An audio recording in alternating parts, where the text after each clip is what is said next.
அனைவருக்கும் வணக்கம். புரட்சி தமிழகம் மற்றும் பறையர் பேரவையினுடைய தலைவர் ஏர்போர்ட் மூர்த்தி அவர்கள் மீது போடப்பட்டுள்ள குண்டாசினுடைய தற்போதைய நிலை என்ன, அவர் எப்போது சிறையிலிருந்து விடுதலை ஆவார் அப்படிங்கிறத பற்றி இந்த வீடியோவில் விரிவாக பேசுவோம். அதற்கு முன்னாடி நாம் தமிழர் கட்சியினுடைய தலைமை ஒருங்கிணைப்பாளர் சீமான் அவர்கள் நேரடியாக புழல் சிறைக்கே சென்று அவரை பார்த்துட்டு இன்னைக்கு வெளியே ஒரு பேட்டியும் கொடுத்திருக்காரு. அவர் சந்தித்துள்ள பிரச்சனைகள் குறித்தும் இந்த குண்டாஸ் வழக்கினுடைய பின்னணி குறித்தும் சீமான் அவர்கள் ஊடகங்கள் முன்னாடி விலாவரியா பேசியிருக்காரு. தமிழ்நாடு அரசு எப்படி திட்டமிட்டு சமூக வலைதளங்களில் கருத்துக்கள் பதிவு பண்றவங்க இல்லை ஊடகங்களில் பேட்டி கொடுக்குறவங்க மேலாம் குண்டாஸ் போடுறாங்க அப்படிங்கிறதையும் பதிவு பண்ணியிருந்தார். ஸோ அது ஒரு முக்கியமான சம்பவம். அதை தொடர்ந்து இப்போ ஏர்போர்ட் மூர்த்தி அவர்கள் மீது போடப்பட்டுள்ள குண்டாஸ் கிட்டத்தட்ட கடந்த அக்டோபர் மாதமே நடந்த அட்வைசரி போர்டில் பார்த்தீங்கன்னா அது உடையும் அப்படிங்கிற மாதிரி பலரும் எதிர்பார்த்தோம். நம்மளும் தான் கிட்டத்தட்ட நாம் தமிழர் கட்சியினுடைய வழக்கறிஞர் பாசறை மாநில செயலாளர் சங்கர் அவர்களுமே என்ன சொல்லியிருந்தாருன்னா, கண்டிப்பாக நீதிபதிகளுடைய அமர்வில் இந்த குண்டாஸ் விசாரணைக்கு வரும் பொழுது ஏர்போர்ட் மூர்த்தி அவர்களுடைய தரப்பு அவருடைய குடும்பங்கள்லாம் அவர்களுடைய கோரிக்கையை வைக்கும்போது நிச்சயமா இந்த குண்டாஸ் ஒரு உள்நோக்கத்தோட போடப்பட்டிருக்கு, இன்னும் சொல்லப்போனால் அரசியல் காரணத்தோட போடப்பட்டிருக்கு அப்படிங்கிறது அவர்களுக்கு புரிய வரும். ஸோ குண்டாஸ் உடையும், அவர் வெளியே வந்துருவார் அப்படின்னு எதிர்பார்க்கப்பட்டுச்சு. ஆனால் அங்கே நடந்தது என்ன அப்படின்னா, அவர்கள் இந்த குண்டாஸை உடைக்கல. ஸோ இப்போ அரசு தரப்பில் இந்த குண்டாஸ் போடப்பட்டிருக்குது சரிதான் அப்படிங்கிற மாதிரி அதை பாஸ் பண்ணிட்டாங்க. ஸோ அதனால தான் இப்போ வரைக்கும் ஏர்போர்ட் மூர்த்தி அவர்கள் வெளியே வர முடியல. இந்த சம்பவம் நடந்தது என்னமோ பார்த்தீங்கன்னா கிட்டத்தட்ட செப்டம்பர் 6ஆம் தேதி நம்ம எல்லாருக்கும் நினைவு இருக்கும். சாலைகளில் டிஜிபி அலுவலகத்துக்கு வெளியே பார்த்தீங்கன்னா ஏர்போர்ட் மூர்த்தியை பிசிக்கு அவனோட தாக்குறாங்க. அவர் தாக்கப்பட்ட சம்பவம் முதற்கொண்டு வீடியோவாக கைகளில் இருந்த பின்னாடியும் கூட அதை ஒரு ஆதாரமாக ஏற்றுக்கிட்டு இவரை வெளியே விடலை. ஆரம்பத்தில் ரிமாண்ட் தான் பண்ணுறாங்க. அவர் மீது இந்த மாதிரி கொலை முயற்சி பண்ணிட்டாருன்னு சொல்லி 8ஆம் தேதி கைது பண்ணியிருந்தாங்க. சரி, கைது தானே பண்ணியிருக்காங்க, பெயிலில் எடுக்கலான்னு சொல்லி இப்போ நாம் தமிழ் கட்சி வழக்கறிஞர்கள்லாம் போகும்போது தான் சரியாக அடுத்த நாள் இந்த பெயில் விசாரணைக்கு வர்றதுக்கு முன்னாடி கரெக்டாக ஞாயிற்றுக்கிழமை நைட்டு என்ன பண்ணிட்டாங்கன்னா குண்டாஸ் போட்டாங்க. சென்னை மாநகராட்சி காவல்துறை தான் போட்டது. ஸோ அதனால் பெயிலும் கேன்சல். இதுக்கப்புறம் அப்படியே அந்த வழக்கு இழுத்து அட்வைசரி போர்ட்லேயும் குண்டாஸ் உடையாமல் இப்போ வரைக்கும் அவர் சிறையிலே இருக்கிறார். இது எவ்வளோ ஒரு கொடுமையான விஷயன்றதை நீங்கள் பாருங்கள். நிச்சயமாக இந்த வழக்கில் இந்த குண்டாஸ் செல்லாது. இவர் மூலமாக எந்த சமூக பதட்டமோ இல்லை இவர் மீது எந்த ஒரு பெரிய குற்ற பின்னணி இல்லை அப்படிங்கிறதான் தீர்ப்பு வர போகுதுங்கிறது ரெண்டாவது. ஆனால் நேற்றைக்கு இந்த வழக்கு விசாரணைக்கு வரும்போது உயர்நீதிமன்றத்தில் அரசு தரப்பு சொன்ன விஷயம் என்ன அப்படின்னா, இப்போ இதனால் வரைக்கும் இவர் மேலே எந்த ஒரு குற்றமும் நிரூபிக்கப்படலை.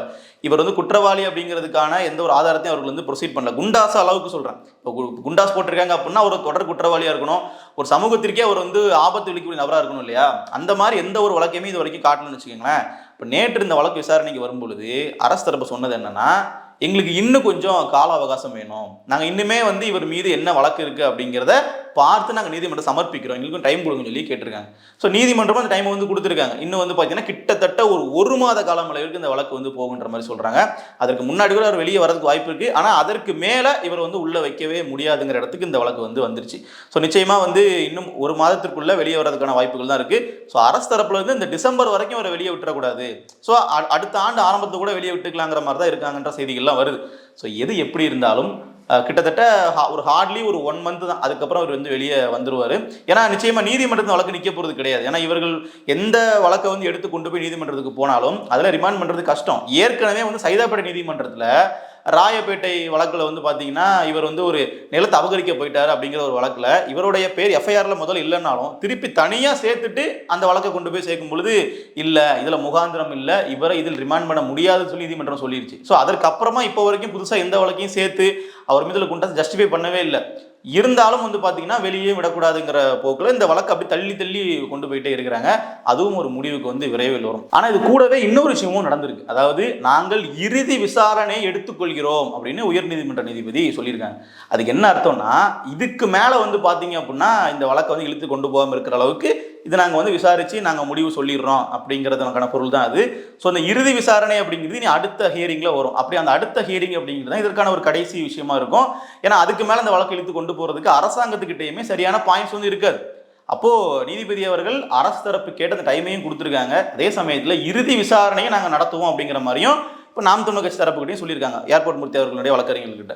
ஸோ அப்படி இருக்கும்போது நிச்சயமாக பார்த்தீங்கன்னா இந்த வழக்கு ஒரு முடிவுக்கு வரும் அப்படிங்கிறதுல மாற்றுக்கிறது இல்லை. இப்போ இந்த பிரச்சனையை பற்றி நம்ம பேசணும். இப்போ இந்த மாதிரியான ஒரு அணுகுமுறை இருக்கு இல்லையா, இது சமூகத்தில் எவ்வளோ மோசமானது அப்படிங்கிறத பாருங்கள். இப்போ இவர் கிட்டத்தட்ட செப்டம்பர் மாதம் அப்படின்னா அக்டோபர், நவம்பர், டிசம்பர் 3 மாத காலத்துக்கு மேலேயே உள்ளே இருக்காருன்னு வச்சுப்போம். இந்த 3 மாத காலம் 4 மாத காலம் உள்ள வச்சுட்டாங்க இல்லையா? இப்போ வெளியே வரும்போது நீதிமன்றம் என்ன சொல்லணும்? இந்த குண்டாஸ் வந்து செல்லாது, இவர் மீது குண்டாஸ் போட்ட தவறு ரிவோக் பண்றாங்க அப்படின்னா, இப்போ தவறுதலாக குண்டாஸ் போடப்பட்ட அந்த அணுகுமுறை மீது நடவடிக்கை எடுப்பாங்களா அப்படின்னா கிடையாது. இல்ல ஒரு அரசியல் கட்சியினுடைய அழுத்தம் தான் இதற்கு காரணம் அப்படிங்கிற உண்மை வந்து வெளியே தெரிந்தாலும் அந்த கட்சியின் மீதோ இல்ல அந்த நபர்களின் மீதோ இந்த சட்டம் வந்து பாயுமா அப்படின்னா அப்படியும் வந்து எதுவும் ஆன மாதிரி தெரியாது. ஸோ 3 மாசம் கழிச்சு நான் நிரபராதி, நான் வந்து குண்டாசுக்கு உகந்தவன் கிடையாதுன்னு சொல்லி பாதிக்கப்பட்ட தரப்புல உள்ளவங்களே வந்து வாதாடி நிரூபிச்சு வெளியே வரணும். அந்த 3 மாசம் போச்சு, என்ன பண்றது? தேர்தல் சமயம், முக்கியமான சமயம், அவருடைய அந்த அரசியல் சார்ந்த செயல்பாடுகளையும் ஈடுபட முடியல, அவருடைய குடும்பமும் வந்து பெரிய அளவில் இதில் வந்து பாதிக்கப்பட்டிருக்கு. அப்போ இது எல்லாத்துக்கும் வந்து அடிப்படை காரணம் என்ன அப்படிங்கிறத பாருங்க. இப்போ விசிகாவினருடைய அந்த ஒரு செயல்பாடு தான். திருமாவளவன் அவர்கள் குறித்து இவர் வந்து ஊடகங்களில் மோசமாக பேட்டி கொடுக்குறாரு, எங்கள் தலைவரை வந்து அவதூறாக பேசிட்டாரு, அதனால நாங்கள் வந்து கொந்தளிச்சு இது மாதிரி பண்ணுறோம் அப்படிங்கிற மாதிரிலாம் நேரடியாக வந்து ஏர்போர்ட் மூர்த்தி அவர்களை எதிர்த்து பேசுறது, அவருக்கு எதிராக போராட்டங்கள் பண்ணுறதுன்னா கூட நம்ம விட்டுறலாம். இல்லை ஏர்போர்ட் மூர்த்தி அவர்களை வந்து கைது பண்ணுங்க, எந்த வழக்கின் அடிப்படையில் அப்படிங்கிறத கொண்டு கொடுத்தா கூட பரவாயில்ல. அதாவது இவர்களே போய் ஒரு பிரச்சனையை இழுத்து எதிர்த்தாக்குதல், தன்னை தற்காத்துக் கொள்வதற்காக அவர் தாக்குனதை வந்து ஒரு காரணமாக காட்டி அதில் வந்து குண்டாஸ் போட்டு இவ்வளோ நாள் கொண்டு வரதெல்லாம் இருக்குல்ல, இதெல்லாம் வந்து மிகப்பெரிய அளவில் ஒரு கொடுங்கோன்மையை நம்ம வந்து சொல்லணும். இதெல்லாம் வந்து பார்த்தீங்கன்னா ஒரு சர்வாதிகாரமான ஒரு ஆட்சி முறை தான். ஏன்னா நீங்கள் வந்து ஒருத்தர் வந்து தவறே இல்லைன்னாலும் அவர் தவறு பண்ணாரா இல்லையா அப்படிங்கிறத விசாரிக்கிறதுக்காகவே இத்தனை நாள் சிறையில் வைக்க முடியும். வெளியே வந்ததுக்கு அப்புறம் தவறு இல்லையா, சரிப்பா நீங்க போங்க அப்படின்னு அனுப்பி விடுறதா இருக்கு இல்லையா? அது ரொம்ப தவறு இல்லை. அது யாரை வந்து போய் நம்ம வந்து குற்றம் சாட்டுறது? எல்லாமே சட்டத்தினுடைய விதிமுறைகளுக்கு உட்பட்டு தான் நடக்குது. அவர்கள் சட்டத்தை மீறி கூட எதையுமே பண்ணல. உங்க மேல குண்டாஸ் போட்டிருக்கு, அது கொஞ்ச நாள் கழிச்சு உங்களுக்கு வந்து பிரேக் ஆகலாம், நீங்க அப்புறம் வெளியே போகலாம் அப்படின்னா அந்த கொஞ்ச நாளைக்கு தான் என்ன பதில்ங்கிறது நமக்கு தெரியல. எப்படி நீங்க அவர் உள்ளே வச்சிருப்பீங்க? இதுல இன்னொன்னு, அவர் வந்து நிச்சயமா வெளியே வந்ததுக்கு அப்புறமா அவரோட செயல்பாடுகளில் எந்த மாற்றமும் இருக்க போவது கிடையாதுங்கிறது நமக்கே வந்து ரொம்ப தெளிவாக தெரியும். கண்டிப்பாக அவர் வெளியே வந்ததுக்கு அப்புறம் இதுக்கு முன்னாடி எப்படி செயல்பட்டாரோ அதை விட வீரியமாக செயல்படுவார் அப்படிங்கிறதுலாம் வந்து வேற விஷயம். சொல்லப்போனால் அந்த தேர்தல் சமயத்தில் அவருடைய ரோல் வந்து ரொம்ப முக்கியமானதாக இருக்கும். ஆனாலும் ஒரு அரசாங்கம் இப்போ விசிகா வந்து அதில் எவ்வளோ இன்ஃப்ளூயன்ஸ் பண்ணி பண்ணுறாங்க அப்படிங்கிறத பாருங்க. இப்போ எல்லாருமே விசிகா வைக்கக்கூடிய இன்னொரு முக்கியமான குற்றச்சாட்டு அப்படிங்கிறது, இந்த பிரச்சனையில் வந்து இந்த அளவிற்கு வந்து உங்களால் அரசாங்கத்துக்கிட்ட வந்து முறையிட்டு ஒரு நபரை வந்து கைது பண்ண வைக்கலாம் முடியுது. இது வரைக்கும் எத்தனை வழக்குகளில் நீங்கள் நெருக்கமாக இருக்கக்கூடிய உங்கள் கூட்டணி கட்சியான திமுகவிற்கு அழுத்தம் கொடுத்து நடவடிக்கைகள் எடுத்திருக்கீங்க அப்படிங்கிற கேள்வி வருது. அதற்கு வந்து பதிலே கிடையாது சொல்லப்போனால். இப்போ விசிகா தரப்புல இருந்து எத்தனை பிரச்சனைகள் அவர்கள் வந்து கையில் எடுத்திருக்காங்க, எந்தெந்த விஷயங்களுக்கு அவர்கள் வந்து ஒருத்தரை வந்து கைது பண்ணணும், இவரை நீங்கள் தூக்கணும்னு சொல்லி ஒரு லாபி பண்ணி என்ன பண்ணியிருக்காங்கன்னா ஒன்றுமே இல்லை. சொல்லப்போனால் இவர்களுக்கே வந்து பார்த்தீங்கன்னா பல இடங்களில் கூட்டங்களுக்கு அனுமதி கிடைக்கிறது இல்லை. இவர்களுடைய கட்சி கொடியே வந்து திமுகவினுடைய பிரச்சாரங்களில் பெரும்பாலும் பயன்படுத்துவது கிடையாது. ஒரு குறிப்பிட்ட ஏரியாக்கள்லாம் போகும்போது உங்கள் கொடியை நீங்கள் கழட்டிருங்கன்னு சொல்லி திமுக பேசக்கூடிய வீடியோ, கொடியை கலட்டி எரியக்கூடிய வீடியோ நம்மளே பார்த்துருக்கோம்.